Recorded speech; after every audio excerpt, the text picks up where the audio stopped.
Anna, once disregarded by society yet chosen by God, was a figure whose life held a vital yet largely unknown role in the most profound narrative of all time.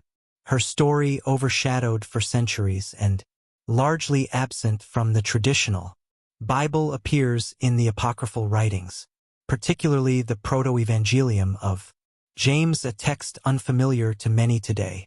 This raises the question, why is Anna, the grandmother of Jesus, omitted from the scriptures we commonly read?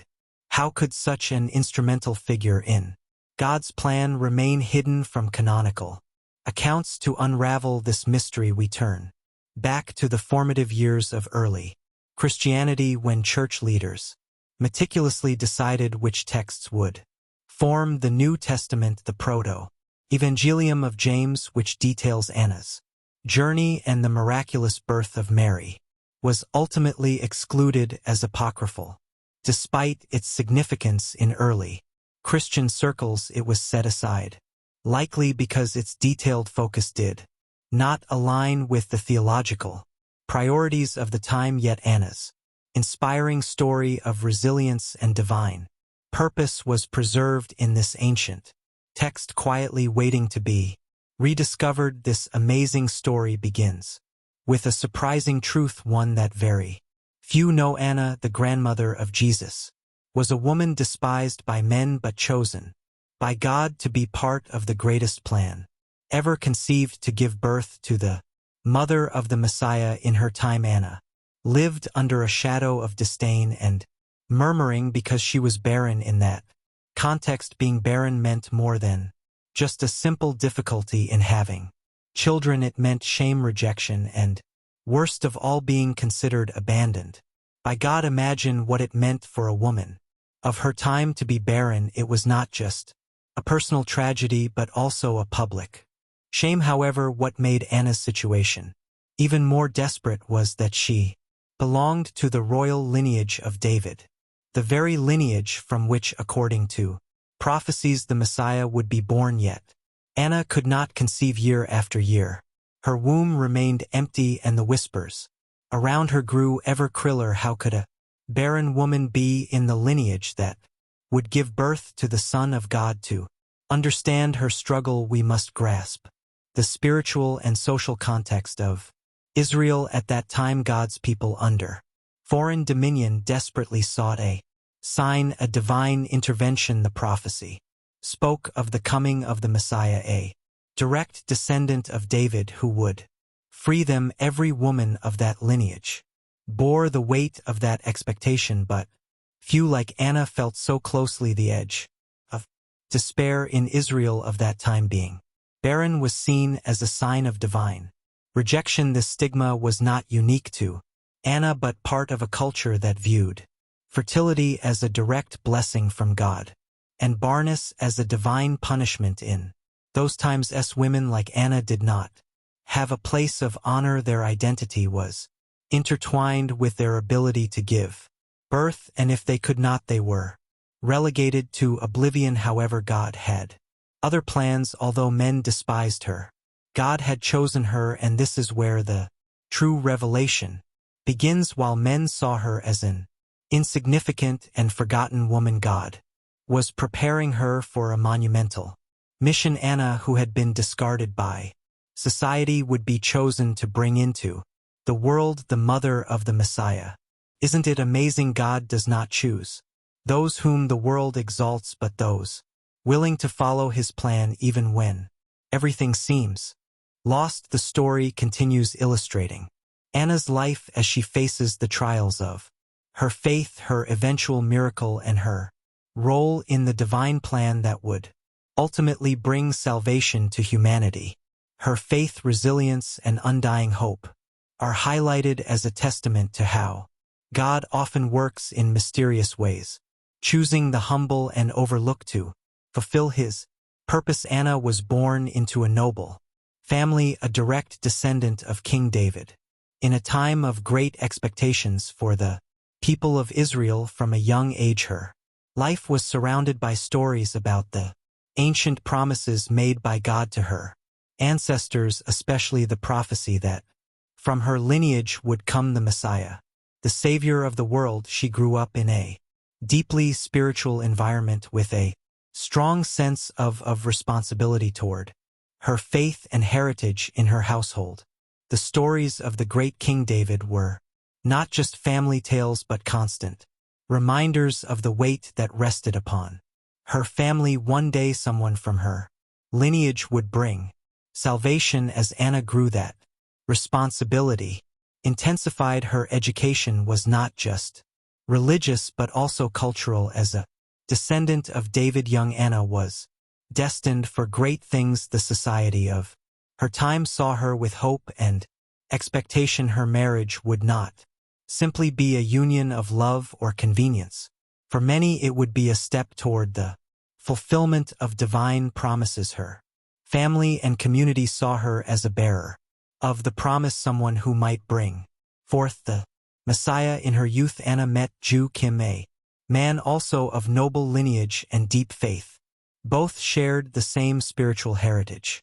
In devotion to God's promises, their marriage was celebrated enthusiastically, and for many it was only a matter of time before Anna would give birth to the long-awaited descendant of King David, who would bring salvation to the world. But here is where the story takes an unexpected turn. The years began to pass, and with each year that the expected child did not arrive, expectations turned into pressure. Anna, like her husband, knew that children were considered a direct blessing from God. In their culture, women who could not conceive were often seen as cursed or punished for some hidden reason. What began as a slight worry gradually transformed into a dark shadow that haunted her daily life. The prayers that once had been full of hope were now tinged with sadness and despair. The community, which once looked at them with respect and admiration, began to murmur.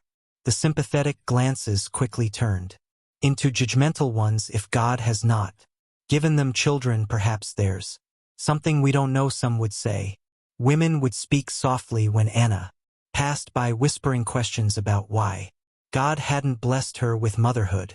Was there perhaps some hidden sin in her life that made her unworthy of having children? In that time, infertility was not only an emotional burden but also a mark of public dishonor. The weight of these expectations was not just social, but also spiritual. Anna and Joaquín prayed day and night, pleading for a response from God, for a sign that they had not been forgotten. Anna, in particular, faced an internal struggle. She knew she was part of the lineage destined to bring forth the Messiah, and yet heaven remained silent. Her faith, although firm, began to be tested as never before. Days turned into weeks and weeks into years. Desperation began to creep into their hearts. Joaquín, although always by her side, also carried his own sorrow. In their society, infertility was often attributed more to the woman than the man, but both suffered equally. The visits to the temple, which had once been moments of spiritual union, became painful reminders of their unanswered prayers. Even during religious festivities where God's people gathered to celebrate, Anna and Joaquín felt the since ancient times. Throughout her life, Anna had been seen as someone whom God had cast aside, but now in her old age, God had exalted her by granting her a blessing beyond imagination. The birth of Mary not only brought joy to Anna and Joan's lives, but was also a sign of God's power and faithfulness. This miraculous child was not conceived in Anna's youth, but when all human possibilities had been ruled out. Once again, God showed that He acts in His own time and that His ways are beyond our understanding. Anna and Jim, despite life's difficulties, had always maintained their faith. Years of prayers, tears, and supplications were not in vain. Now, with Mary in her arms, Anna understood that all the pain and waiting had been part of a plan much greater than she had ever imagined. Mary was not only the fulfillment of her personal desire to be a mother, but also of a promise God had made to the people of Israel. From her lineage would come the Savior. Anna and Joachim's care for Mary was profound, for they knew that she was not just their child but someone chosen by God for a greater purpose. As Mary grew, Anna observed how her daughter exhibited a purity and devotion to God that went beyond the ordinary. Anna and Joachim knew that this special child was destined for something immense, something that would transcend their lives and those around them. Mary grew up under her parents' loving care, but most importantly under Anna's attentive and wise gaze. Although Mary had been consecrated to the temple, her early years were spent in the family home, where her mother instilled in her the values and teachings of the faith that would prepare her for her future. Anna, well versed in the promises God had made through the generations of Israel, saw a special light in her daughter. She knew that this child, miraculously granted to her in old age, was destined for something far beyond the ordinary. As Mary grew, Anna would tell her the great stories of their faith, reminding her of the promises made to her ancestor David, recounting the feats of the prophets, and above all teaching her to trust in God's mysterious plans, which sometimes defy human logic. With a deep spiritual sensitivity, Anna cultivated in Mary a pure heart, open and receptive to the will of God. Moments of prayer were central in both their lives. Often Anna and Mary would retreat together to a corner of the home where they would clasp hands and pray in silence, asking for discernment and strength. In these moments of spiritual communion, Anna saw in her daughter's eyes a peace and devotion that were almost beyond human. She knew that God's Spirit was working extraordinarily in Mary's life. However, Anna's life was not without hardship. As an older woman who had given birth late in life, her physical strength didn't always support her, and she was often overcome by fatigue, but the weight of her responsibilities never dimmed her enthusiasm for guiding Mary. She knew her time with Mary was limited, and she wanted to leave her the most important legacy of steadfast faith in the God of Israel. Mary observed her mother with admiration, the tenderness with which Anna faced hardships, the grace with which she endured the rumors of people who still remembered her years of infertility, and the deep faith that never wavered were a life school for the young Mary. Anna was not only a mother, but a living example of what it means to trust in God's designs even when they seem incomprehensible. As Anna's life advanced toward her final years, she looked back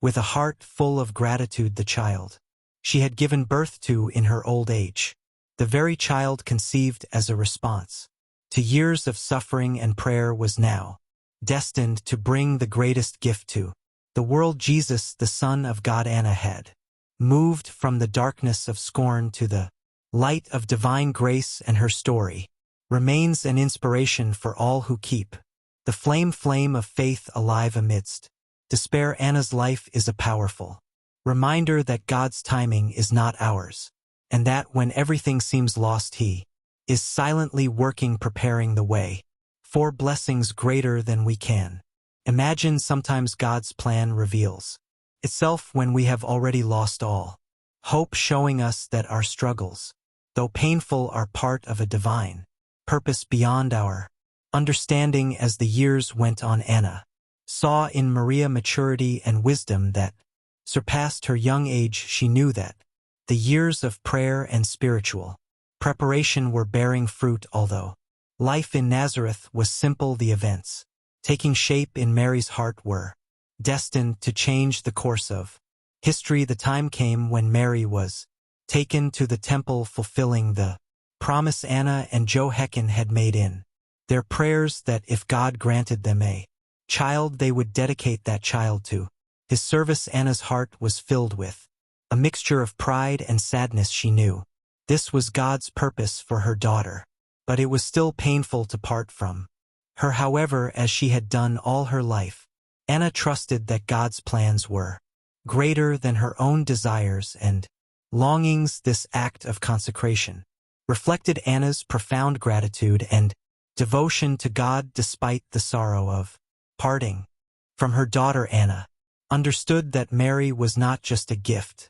for her but for the world. With a heart full of faith, Anna and entrusted Mary to the temple, confident that God's plan was unfolding in mysterious yet perfect ways. Mary, like Anna, had learned to place her life in God's hands. The spiritual upbringing Anna provided was crucial, so that years later, when the angel Gabriel appeared with the announcement that she would be the mother of the Messiah, Mary responded with the words that resonate to this day, "Behold, I am the servant of the Lord, let it be done to me according to your word." This willingness to accept God's will without reservation, even in the face of the unknown, was something Mary learned from observing her mother Anna. Anna, with her wisdom and devotion, became a pillar in Mary's life. However, as with any journey of faith, her journey too had to come to an end.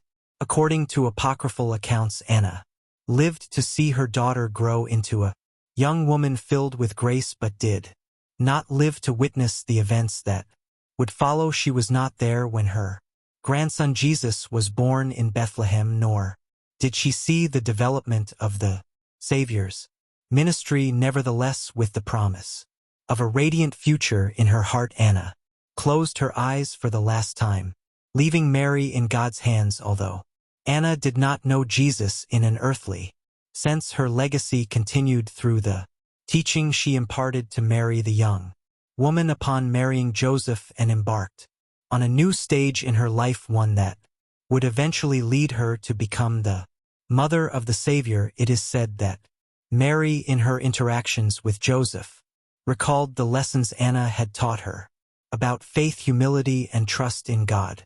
Anna's life, though discreet and silent compared to the great figures of the Bible, remains a powerful testament to how God uses ordinary people to fulfill His extraordinary purposes through her example of faith. Mary was shaped to become the mother of Jesus, and her spiritual influence extended far beyond her home in Nazareth. Anna's story is a powerful reminder that our sacrifices and sufferings can have an eternal impact on the generations that follow. Her story invites us to reflect on how our own legacies can be a light in the darkness, guiding others on their path to God. Now, I invite you to close your eyes for a moment and think about Anna's life.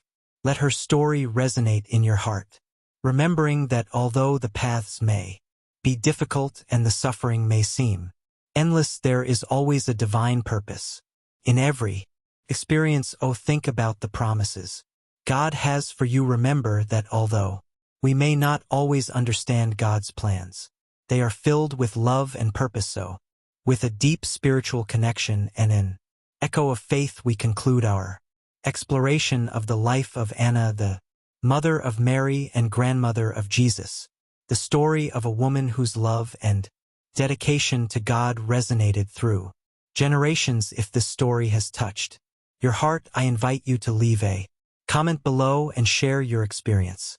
What part of Anna's story resonated most with you? How can you apply her legacy in your own life? And don't forget to subscribe to our channel and activate the notification bell to not miss our upcoming videos. Thank you for being here with us. Until next time, and may the peace and light of God always be with